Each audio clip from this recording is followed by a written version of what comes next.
Welcome back to Shall Make, Shall Be. Our next speaker is Andy Malone. Andy Malone holds a Bachelor of Architecture degree from the University of Detroit Mercy and has worked in the exhibit design and custom furniture industry for over 25 years. Notable clients of Andy Malone's include Google, Twitch, Konami, Salesforce, Dolby, LG, Dodge, HP, T-Mobile, and Bethesda Games. His playable sculptures and games have been shown in over 75 exhibitions since 1995, including 2 recent solo exhibitions, Playroom and Happy Accidents.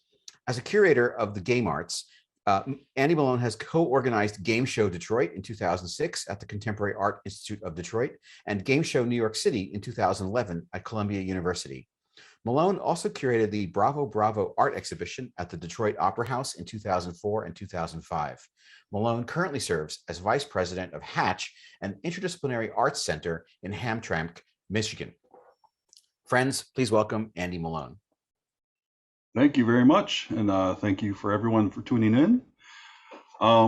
So today I'm just going to talk very briefly about some of my past projects, and then hopefully that'll provide some context for my Second Amendment piece for the upcoming Shall Make, Shall Be show. Okay. So my name is Andy Malone, and I make interactive sculptures and games. For the most part, my work is intended to be physically handled and manipulated. So by pressing a button or turning a crank, drawing a picture, or moving a game piece, the viewer engages with the work and they complete its purpose. So I exhibit in traditional galleries and museum spaces, but the work is intended to be manipulated by the viewer. So to appreciate it, the viewer must break the first rule of most art spaces: do not touch.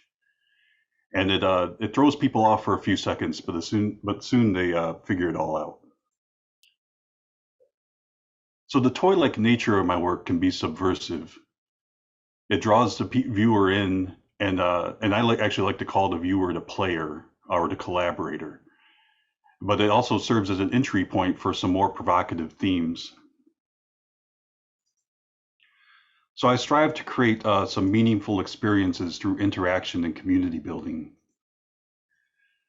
So I was born on the west side of Detroit in the 1970s. My mom was a teacher, my dad was a painter and illustrator. And in addition to painting and making my birth certificate or my birth announcement, my dad drew a semi-regular comic strip that was published in Detroit and Atlanta. And his work was also featured in the International Collection of Cartoons, which he was often one of the few Black cartoonists represented. So in one of these books, it featured a retrospective of Rube Goldberg. And as a child, I was fascinated by his whimsical chain reaction machines. Rube Goldberg made mechanisms humorous and relatable. And so this planted seeds for my interest in technical drawings and artistic machines. So I went to architecture school, but I did not inherit my dad's drawing abilities. So I enjoyed making autonoma and tabletop games out of wood, and I called them playable sculptures. So these prototype abstract strategy games were an attempt to interpret some theoretical concepts and game mechanics, and to explore how players interact with the environment and each other. This video was created for a gallery that was exhibiting my games, and they wanted to have something on a loop next to it so that if people could see how the game was played. So this particular one's called Meander, and the concept behind it is that everyone's playing simultaneously, and they're moving their pieces simultaneously, so they all need to be in sync. This next game is called X-Cross, and it's another abstract strategy game about shifting ideologies, and players modify their systems, or need to modify their systems of movement by whatever symbol is on the top of their piece. So X's move diagonally, crosses move orthogonally, and it's based on the conflicting philosophies of Martin Luther King and Malcolm X. And this game is called Nexus, and it's these are all working titles, by the way, but it's another prototype, and it features a shifting topography. So it needs to be reconfigured to create paths and ways to victory. And also the pieces can be placed on the sides. There's a few more, but actually there's a lot more, but I'm not going to get into it because I want to be conscious of time. All these games have a basic set of rules, but I prefer to have the player develop their own rules by playing with the items and seeing what happens intuitively. So this is my favorite set of rules that someone developed for one of the games. I think if someone can follow those rules, I think they're pretty good. So my son Martin is an amazing kid, but he's adverse to most forms of competition. And so Quaturn is a game that I developed that I made with the intention of creating something that he would enjoy. So this is a simultaneous turnless game. So when people playing it don't need to wait for everyone else to play. They are all playing at the same time. And so everyone needs to be syncopated. And what you're doing is it's essentially a game of Connect Four for 4 players played on a rotating board. So you're trying to the goal is the same as Connect Four, try to get 4 in a row. So this I believe that like this game's very immersive, and I believe that that's when you have a game that's immersive, it can be called art. So my artistic philosophy is sort of a work in progress. At this moment, I would say I'm creating environments for people to play and learn and be transformed.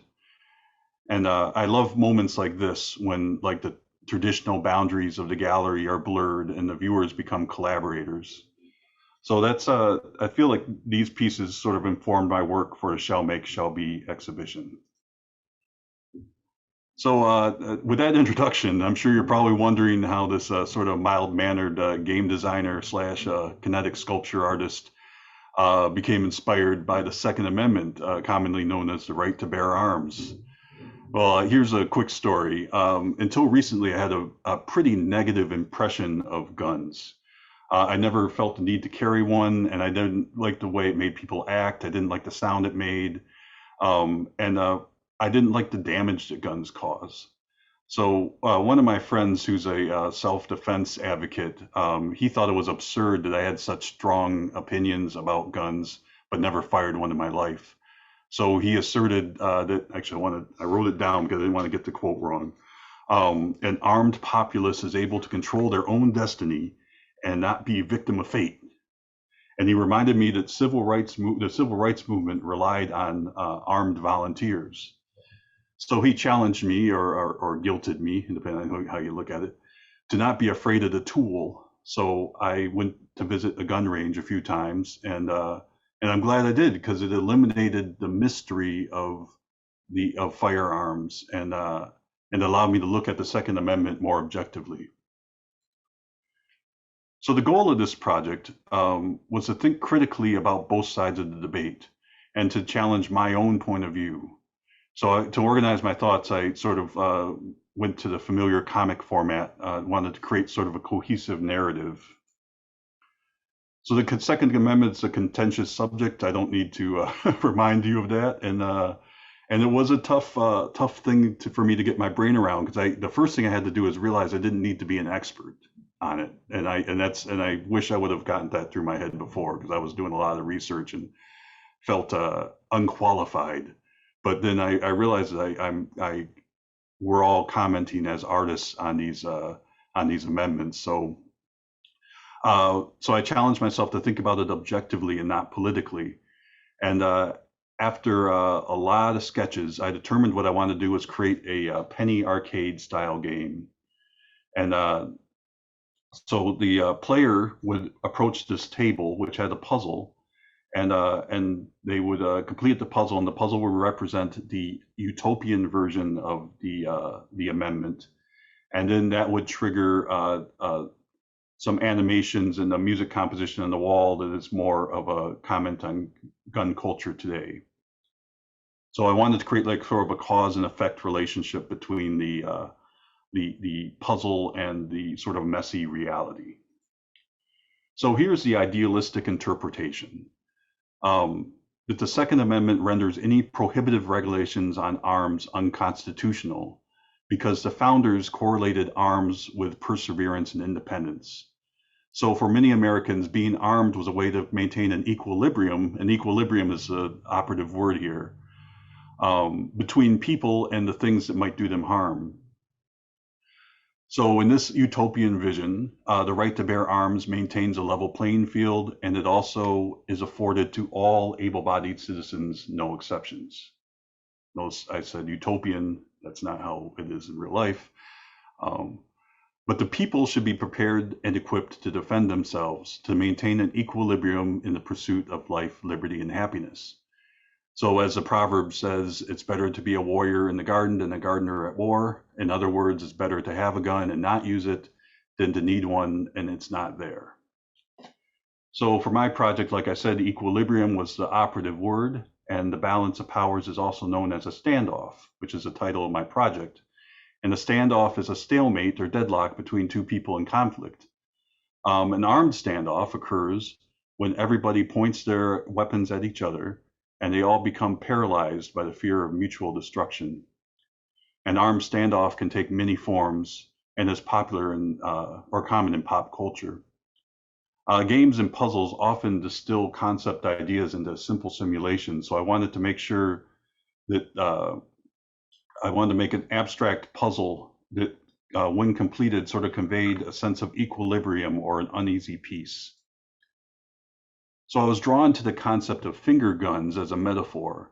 I didn't want to use actual guns in this project. I think that was sort of a challenge for myself to not make this about shooting things or make this about overt violence. So the gesture of using your hand to mimic a gun is often used in harmless or humorous contexts, but it has a certain power. Like, for example, in your state of Pennsylvania, finger guns were recklessly or were ruled that they provide a reckless provocation, which means you can actually be arrested for using a finger gun on a policeman in Pennsylvania. So I started carving the hands out of blocks of solid oak. And then I started creating the puzzle. Each block is adorned with a pair of carved wooden hands. There's ones that are 90 degrees from each other in the corners, and they're in line on the sides. So the object of the puzzle is to neutralize all of the fingers, so they're all pointing at each other, and there's no finger, or the fingers are basically canceling each other out. So that's at that point you've achieved the classic standoff. So once the puzzle is solved, there's some buttons on the front, and they activate, and or they're powered up, and they activate some mechanisms on the back wall. And these drawings are an older prototype, but the concept is still the same.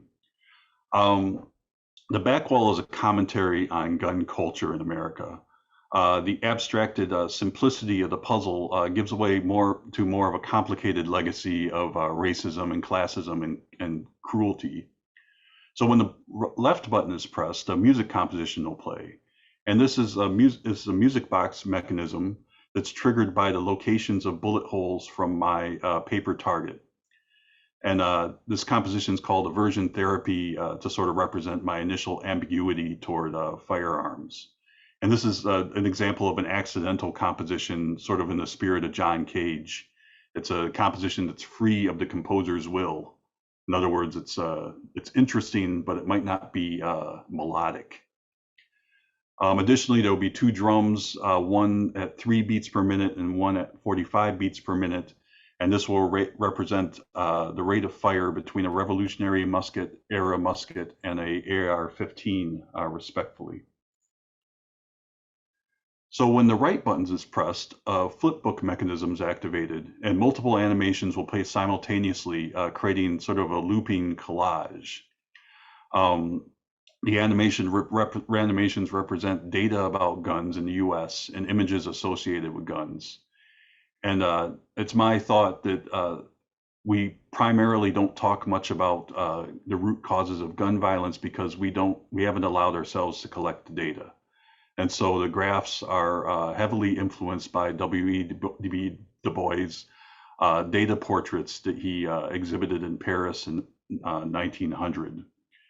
And I believe the Second Amendment is not necessarily the only cause of this sort of this conflict, but I think it's created this polarizing effect on the debate. And I wanted this to be a little overwhelming so the player can choose to either focus on details or the larger picture. So I'd like to conclude this presentation with a quote from James Baldwin. He said, "I love America more than any country in this world, and for this exact reason, I insist on the right to criticize her perpetually." So standoff is about appreciating the spirit of the Second Amendment while still despising gun violence.